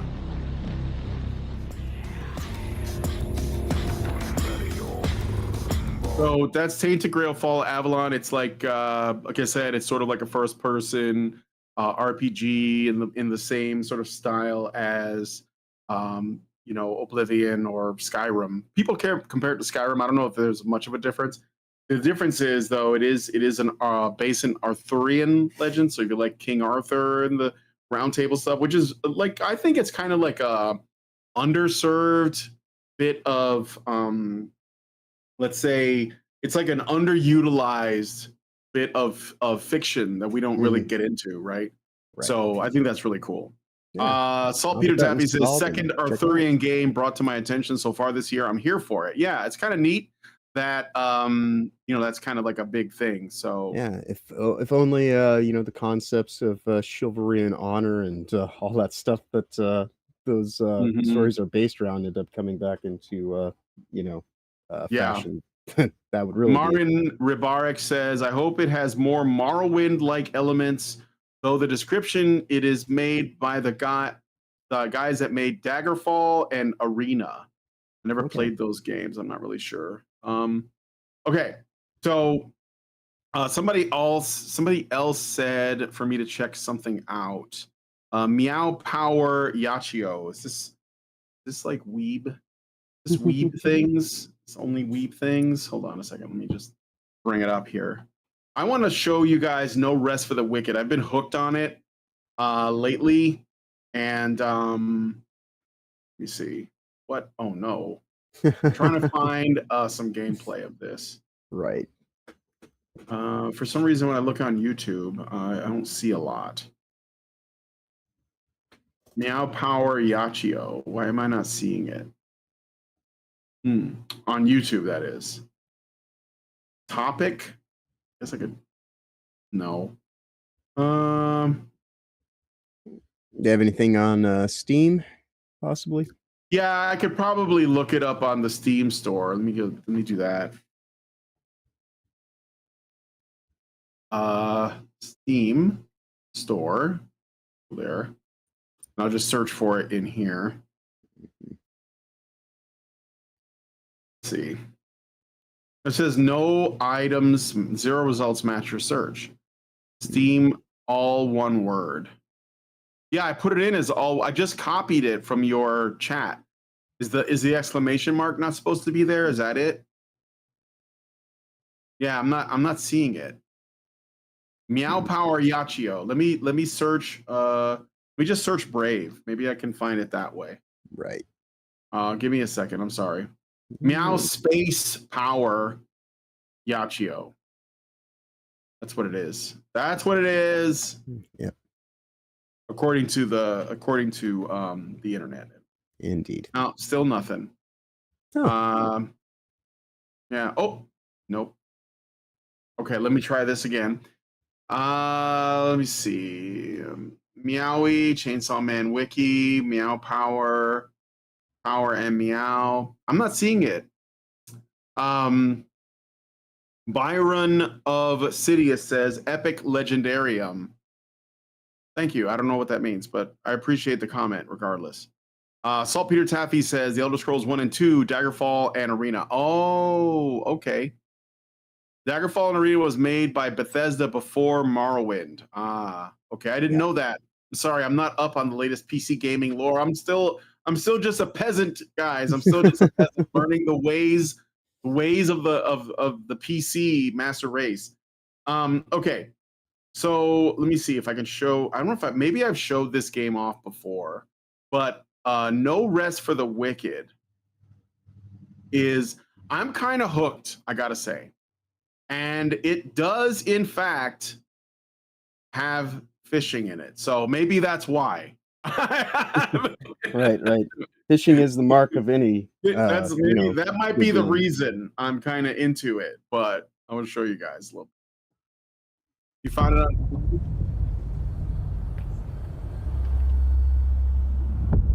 You have seen much, Seri. I found it on Steam. Meow Power. You have journeyed far. But you know Something about the art style of this game that really got me. It's so like This island is scattered with different the looking. ruins of It's just those who thought weird they were but cool. eternal. Right. These are all in-game graphics, by the way. Every day I worry we're one step closer to joining them.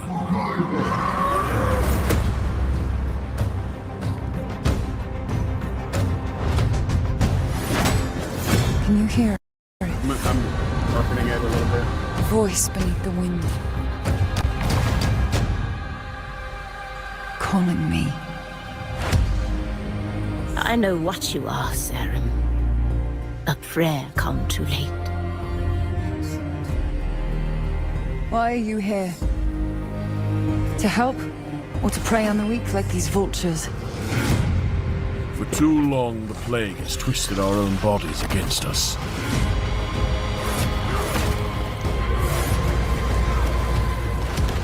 Let us return the favor. If the gate falls, so may Sakra. Go, Serim. You must bend death to your will.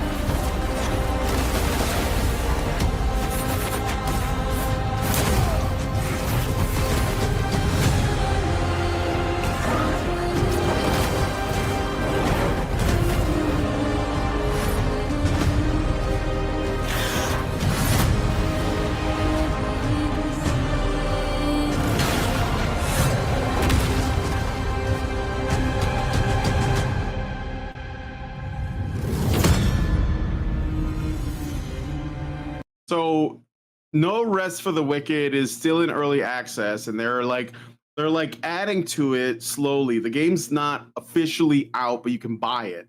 Well, it's in early access, which is Right. some people dislike the early access thing because it's like you are, you're Beta getting testing. you're essentially beta testing the game.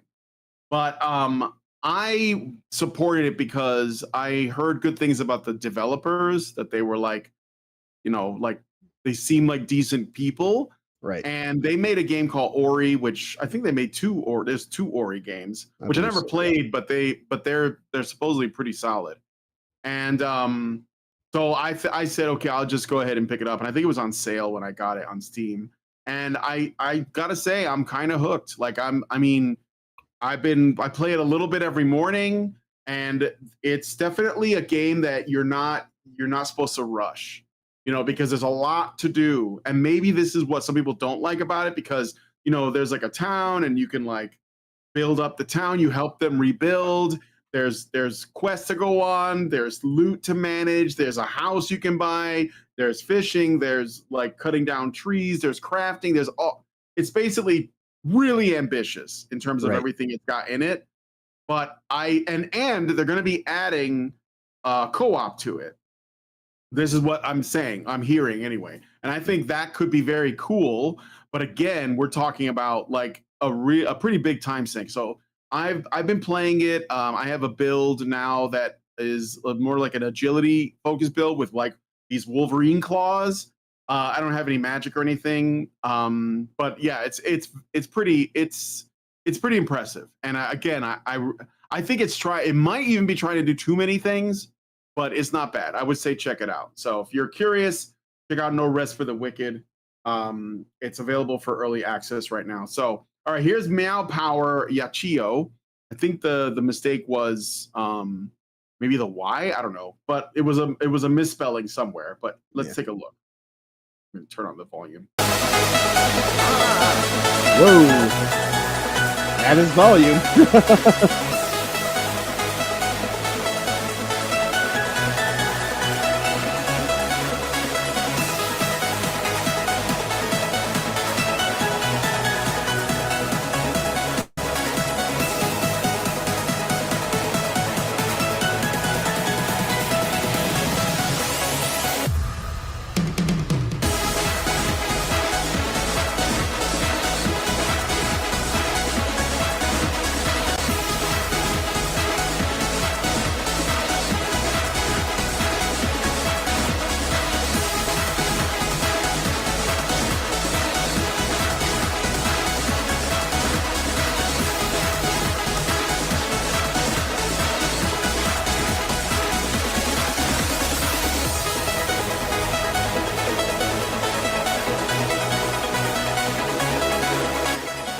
It's lowering because it's really loud.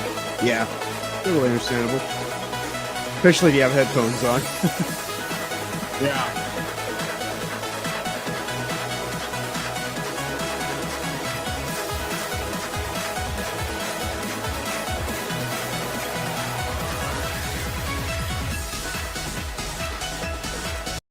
Okay. Very Well, Japanese. That's it's definitely a Japanese game. But thanks for shouting it out. Let me see if somebody has another thing that they want to check out. We got a little bit of time. I'm gonna try and wrap it up a little early. Oh yeah, totally if I understandable. can, but You've got a pressing appointment after this. So. yeah. And I Pillars know of that, Eternity 2. and I know that What? Ryan's got I know Ryan's got a busy day ahead as well, aside from just his conversation with you. He's got I think he's got to do like a 3-4 hour long game stream for Chrono Trigger over on his Rumble channel later on today. Oh, cool. Yep. What's he gonna be playing? Chrono Trigger still? Yeah. Yep. Yeah. This is this is every late 80s, early 90s Japanese gaming trope rolled into one. Yeah, that happened. Yeah. Well, speaking of which, there was like a really cool sort of remake of Pocky and Rocky. Let me see. In some ways, based on what Reshrined. Yeah. Yeah. Saltpeter Caffey saying, I got a heavy Ultra Games Ninja Turtle vibes from it. Yeah, for sure. Yeah, this is the Pocky and Rocky Reshrine. It's not new, but I did have an interest in this because I had Pocky and Rocky for the Super NES back in the day. I played the shit out of that game. Like I don't know why I got hooked into it. Like the other one I really enjoyed was Legend of the Mystical Ninja, which is just it's basically just called Goemon in Japan. But because we didn't know who Goemon was in the States, they had to give it a crazy name in the hopes that it would sell copies. But Legend of the Mystical Ninja was like a Konami made game, which at the time Konami was like one of those companies that could do no wrong. So they probably just ported everything that Konami made, especially on the Super NES. But anyway, another game. I don't think Konami made it, but it was Pocky and Rocky had a similar like appealing kind of Japanese art style. Right. But I think this is a fun game. Yes, the music too. Essentially a shoot 'em up, handheld shooter. Right. You're a little shrine maiden. You're like a little shrine maiden that destroys your enemies. And there's a lot of spirits that you fight. You team up with this Tanuki.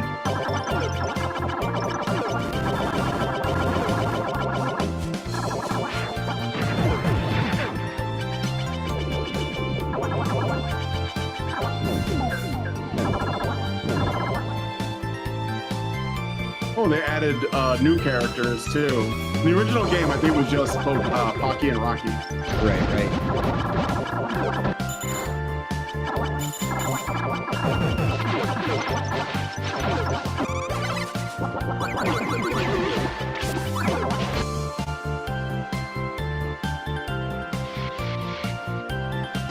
Fox? I don't know.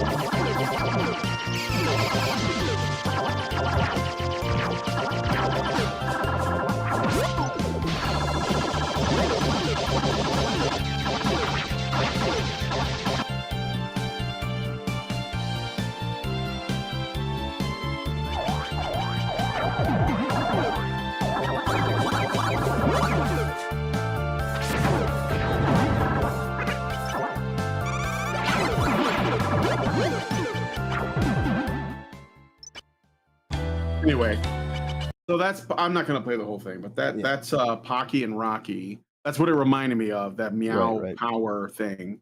So okay, let me see. Does anybody have any other quick suggestions before I end it? I think somebody in the chat mentioned, no, I think I looked it up already. Yeah. Grim Dawn. Somebody said Grim Dawn. I want to see what that is. Did we look at that? We didn't look at that. Did we look at that? Not yet. No. That got mentioned when we were looking. Oh, it was Wayward Realms I was thinking about. Okay, Grim Dawn. I just want to know what this is. Yep. So let's. It's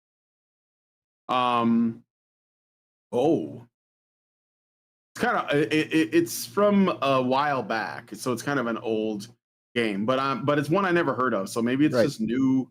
Maybe it's just new to me. I mean, it is just new to me. So Okay, Grim Dawn. This is a video called "Why Play Grim Dawn" in 90 seconds, so it's short, and then we'll wrap it up. The action is gory and addictive. The dark atmosphere and the beautiful soundtrack will keep you hooked for hours. In Grim Dawn, you will travel through grass, sand, rock, and snow as you reinforce the last groups of human survivors who had lost all hope.